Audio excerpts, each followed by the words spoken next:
Esneki zentrotik egunerokotasunean gaztandegi artizauekin etxen dugu lan, ja markadetako ibilbidea dakau, eta gainera ibilbide honetan ikusi duguna da gazta sektorea berrikuntza prozesu batean da murgilduta, kontuan eukita gaztandegi txikisa dirala, eta sartu behar dituztela kamara berdin batean, danetariko gaztak, eta gazta bakoitza beran premiak, temperatura eta ezetasunari begira. Eta bueno, pizkat lortzeari begira egokitutako 11 kamara on bat, jotzen dugu kidengana, proposatzeko elkarlanean proiektu hau, eta gero gainera euren bebai elkarlanarekin eurakin lekiezelako beste maila batetako azterketak.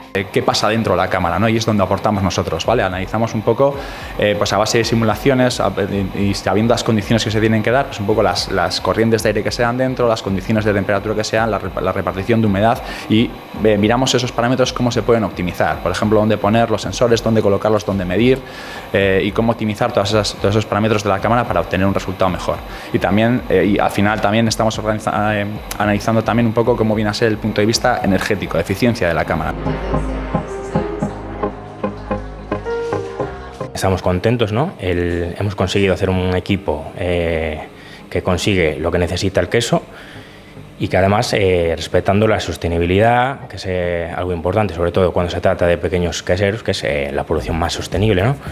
Entonces conseguimos con refrigerantes de bajo PCA, que hacen poco impacto sobre la huella de carbono, componentes en el equipo igual, conseguimos pues un resultado óptimo.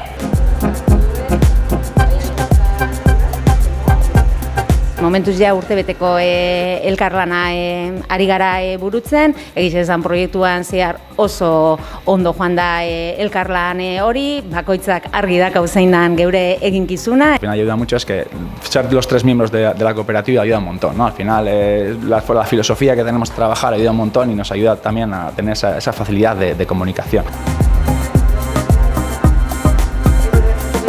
Euskal Herrian behintzat, gaztagintza munduan 95% baino gehiago mikroenpresak dira, ekoizpengune txikisak, eta ondorioz kamarak egon behar dira egokituta ekoizpen volumen horietara.